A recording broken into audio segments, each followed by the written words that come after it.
Good afternoon, Andoni. Afternoon. You've not got your kit on, you're looking a little bit casual today. Yes, we are training very late today, and still was not ready. The clothes were not ready in the changing room, so I will wait. Busy focusing on the last 3 games of the season. It's been an incredible campaign for Bournemouth. If someone had said to you at the start of the season you'd be 8th with 3 games to go, what would you have said? Obviously, it's a scenario that we've been fighting a lot to be here. It looked very difficult at the beginning of the season. Now it's getting closer, and we are there in the mix, definitely. No, still we need to win points against very difficult opposition, and not everything is under our control, really, because it's also depending on what happens in the cup and these things. But I think we are in a lovely spot. But also it's difficult. It's still very difficult. Have you set yourself a points target for this next 3 games? Do you know what you need to get to ensure that you finish 8th and potentially then can have some form of European football? We don't know. The only thing we know is if we were to finish 8th, the 9 points. Then it doesn't matter what the others team do. But obviously it's very difficult because we are facing Villa tomorrow. It's a very, very good team. They are coming in a great run. We are playing against City next one, so it's going to be difficult. But we are coming also from winning at the Emirates. It was supposedly also a very difficult game. So now it's about competing very well, being efficient as a team, small details, keep the competitive mindset until the last minute, whatever is the result. And I think we are arriving in a good spot, no? And I have my confidence, but it's also true that we are facing tomorrow Villa, that I think they've won 6 from the last 7 in the Premier League, losing against City in the 95th minute. So basically they are coming in a great run, even better than ours. So we will need our very best and also be very, very good in the boxes like we were the other day. This season has been exceptional for Bournemouth. Points tally, club record, club wins in a Premier League season, club record, goals conceded, best ever, goals scored, probably going to be another record. Do you need to finish with some form of European football for this season to be remembered as good as it has been? I agree with you. I think we've been really good this season. I think if you analyze not only the points we have and the wins, all the stats we have this season, offensively, defensively, we are there with teams that are really better than us, and it's something to be proud of. And now we have to give the last push so we can get like something tangible from here, no? Obviously it's difficult, but to also get big rewards, you have to do big things, and you have to beat big opponents, and we have the chance. We'll see if we are able to do it. Do you think this season will be remembered, regardless of what happens for the last 3 games, as a special season, as Bournemouth's best ever? Yeah, I think so. From my side, yes, definitely. This season I felt we've really been very good for a sustained period. It's not just we have one good run of games, or no. I think we've been consistently performing well, no, with better, worse moments, but we've been good. So now we have 3 games remaining, and we don't have to look too much about other opposition, what the other results are. Is the games we have are so difficult by themselves, but it's not, you are facing Villa in a great moment. So if you want to get something, just 1 point tomorrow, you will have to be very, very good. Otherwise, it's not going to be good enough. Looking ahead to the Aston Villa game in the Premier League, what's the latest team news for yourself? I know Dango had a scan this week. Will he be available? No, Dango is out. He's out. Is it long term? Probably not very long term, but we are talking about 3 games remaining, so I really don't expect him for these 3 games because he has a muscle injury in the adductor. It's a proper injury. It's a proper injury.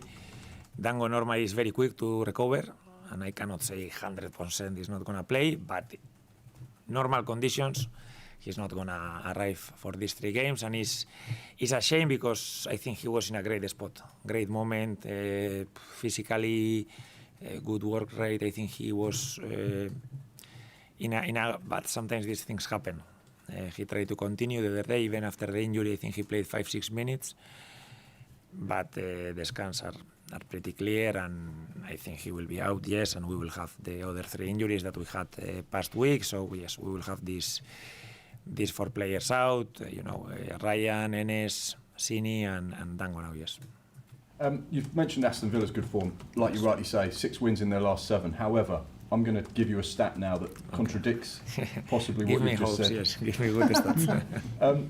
Aston Villa away from home against the sides in the top 8 have only picked up 1 point from 18 points available. Yes. Just 1 draw away from home against those sides in the top 8. Why do you think Unai's side have struggled against the big teams in the Premier League, which of course, based on the current Premier League standings, Bournemouth are? I think most of the teams struggle against the top 8 teams away from home. Is probably the most difficult scenarios, no? But if we want also to make them suffer and beat them, we will have to play like those big teams at home play, and this is not easy. It's a high level. You have to think that you can do it. All the games we played against them, I think 3 games here, I think 2 draws, one loss. We've been there. I think probably they've been a little bit better than us overall in the games, but we've been there. I think we've been not so far, and we've been quite competitive, and we will need to change some things so we can close this gap and be better than them, and we are working on these things, but I know it's going to be a difficult game because Unai always prepares very well his teams, and they are always very well organized, and they don't give you anything. And if you want something, you have to be really good, and I hope we are. Just final points for me. Xabi Alonso has announced he's leaving Bayer Leverkusen today. Someone you know well, someone you played together at Spain, someone you've grown up with from a similar region, obviously in Spain. Just how good as a coach is he? Xabi is, I think he has always had the mindset, the mentality of a coach, even when he was playing. No, I think he comes also. I know his family, his brother, his father was a coach, a football player, so it wasn't a big surprise when he decided to go that route, and it's not even a big surprise that he has been so good. I think he understands the game very well. He also has this connection with the players, and I'm very happy because he's doing so well, and wherever he decides to go, I hope him all the best also, yes. He's obviously been linked with some of the biggest jobs in La Liga. You understand the Spanish division very well, having played over 400 times. Could you see him at a big club? Could you see him going into one of the biggest clubs in the world and still performing at that level? Yes, definitely he has the level. I think we are not speaking about someone that has just started. It's true that he's not been for a lot of years, but he has won the Bundesliga. You know, this is a great tournament and great achievement. Even with Real Sociedad second team, he got a promotion. He's done well, no, in the teams that he has been coaching, and definitely is one of the best coaches right now. Yes, I have no doubts. Thank you. Thank you. Andoni, if selected, Adam Smith will reach a milestone, 400 games for the club this weekend. How big a help has he been for you in your time here? Yeah, we are talking about big numbers. 400 games is, you have to be consistently performing very well and fighting against your teammates for your position, sometimes starting, sometimes from the bench, and you can see why he has arrived to 400 games, because he wants to train well every day, If he plays, he's the best one training. If he doesn't, he's the best one training. He's someone who is very reliable. He understands well his strengths, his weaknesses. And I think the most difficult thing in football is this, to be consistent. Not one great season and no. Every season, be there, be available. When you don't have your best moment, still be there, contribute. And Adam has been this player for this club, no? For a lot of years, and I think he can still add more games to that amount that is already big, yes. What sort of captain is he? I think there are different ways of leading, no? I think definitely leads with example. He's someone who always trains very well. Doesn't matter the day, the mood, he plays, doesn't play, we win, we lose, there is a floor that is very high. In his worst moments also, normally he gives you the minimum level that is gives you confidence as a coach. You know, it's not normally you like to put the players that you can trust, and if they are amazing and brilliant one day, very good, but especially you want consistency, and I think Adam gives you this, yes. I want to pick out 2 Aston Villa players, if I may. Morgan Rogers, he was actually here on loan a couple of years ago. Very young man, wasn't the greatest loan spell, but what he's blossomed into, how impressed have you been with him this season? I think like everyone else, he's making the difference in the games. Definitely he's one of their best players. English national team player, I'm sure for a lot of years, and also he's adapting to new positions. Now he's playing more wide, more in the number 10 position, a little bit lower he can play. He's scoring goals, giving assists. He's so powerful when he carries the ball that a player playing inside that can do these things. When he carries, he can lift players behind. He's a difference maker for me, yes. And Ollie Watkins gets a lot of plaudits, but Yuri Tielemans seems to make them tick. There's talk of him being their player of the season. Can you talk about his influence on them? I think he's a player that has grown a lot this season. No, obviously he had experience before in the Premier League, and now I think he has been growing. I don't know if he's gonna be available or not at the end, but definitely he's giving assists. If you leave him time on the ball, he will punish you. And the problem with Villa is not 1 or 2 players. Even the ones that you see the bench from Villa in every game, the ones that are not playing on the bench, and are players that are very, very good, really good.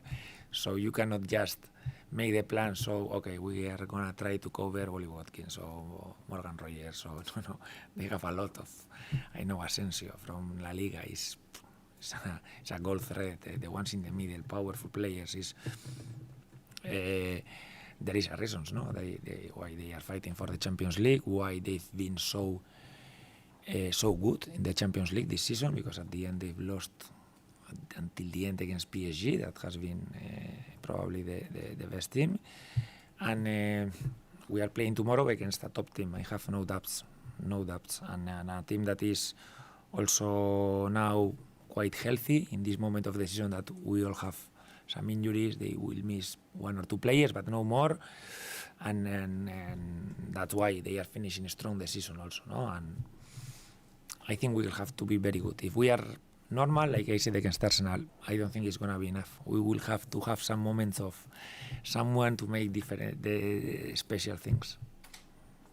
And just one on your preparation for a game. We've spoken many times about how you tape your fingers, but you're not superstitious. No, I'm not. And we're here today because you like training at home on the pitch the night before the game. Yeah. Can you just tell me, has that always been the case over the last couple of weeks, for example? No, we've changed. We've tried this season. We tried before, I think, once we moved to the new training ground, against City at home, against Ipswich at home, training there, but definitely didn't work very well. So we've gone back to the things that were working, and we've improved the results from there, Fulham, United, and I hope we can finish strong. For me to train the day before in the stadiums is like not the start of the game, but it's like the click you need from the players to game is coming, we are here 24 hours. The feel also, for me as a player, I love to train in an empty stadium. The feeling you have is not the same goal you score in your training ground and you score here in these goals, in this net. Even if it's empty, I liked it. And I think there is a small advantage when we play at home that I think we can use, and I tend to like it. I don't know if it's something that gives us something or not. I want to think that gives us 1% more. That is huge. And it didn't work when you didn't do it. Yeah, definitely didn't work. So. But you're not superstitious. No, this is not superstitious. These are facts, and we've seen it with results. And definitely, you have to. The small details sometimes gives you a big advantage. So I don't think now in this moment we are not going to change. Fair enough. Very best of luck. Thank you. Andoni, good afternoon. Congratulations on a record-breaking season. Bigger picture question about the science. Bournemouth are one of a number of clubs using technical data to analyse player performances. Every heartbeat, every run of a player, every tackle can be studied, and that data, what do you do with it? How valuable is it to you and your team? For me, data is very valuable. It's something that probably when I used to play we didn't have so much. They didn't analyze us and scrutinize us, and they were not so aware if you run more, less, the high speed running, the max speed, these things, the number of passes, the balls you lose. Now we have maybe too much, but I like to analyze. At the end, not just one game, but you have data from 38 games, from past seasons, from all the trainings, from there are patterns that you see that there is a reason behind this. Sometimes it's dangerous. You can not only focus on data, but for the scouting department, for us analyzing the position, for us analyzing our performance, players, the load of training, the first symptoms of tiredness a little bit from game to game, the recovery, I think it's something that helps us, definitely helps us. It cannot be probably the most important thing, but for me, definitely a big help, yes. And how does that data help you? I mean, you've won praise many times this season, the timing of your substitutes, the right player at exactly the right time. Does data come into that? Yes, I think you try to analyze the performance of every player when they start, when they play 60 minutes, when they play 75, when they come from the bench, they play 45, they play 10 from the bench, and it's difficult just with data, no? For me, there is a stat that, I don't know, I haven't seen it, we do it manually, that for me is very valuable, where in basket they use it a lot, is the plus minus. When you play, the minutes you play, what's your plus minus goals? This is for me, because it's not about you scoring, you giving the assist, I'm helping with my minutes my team to win. You are doing something good, even if it's not just a recovery run, just one clearance, so what you do when you are on the pitch, what the team is doing collectively when you are on the pitch, it's difficult just to leave it with goals, but I think it's something that can give you a reference in the long term, and I like to use, for example. It clearly works. Yeah, for you. thank you.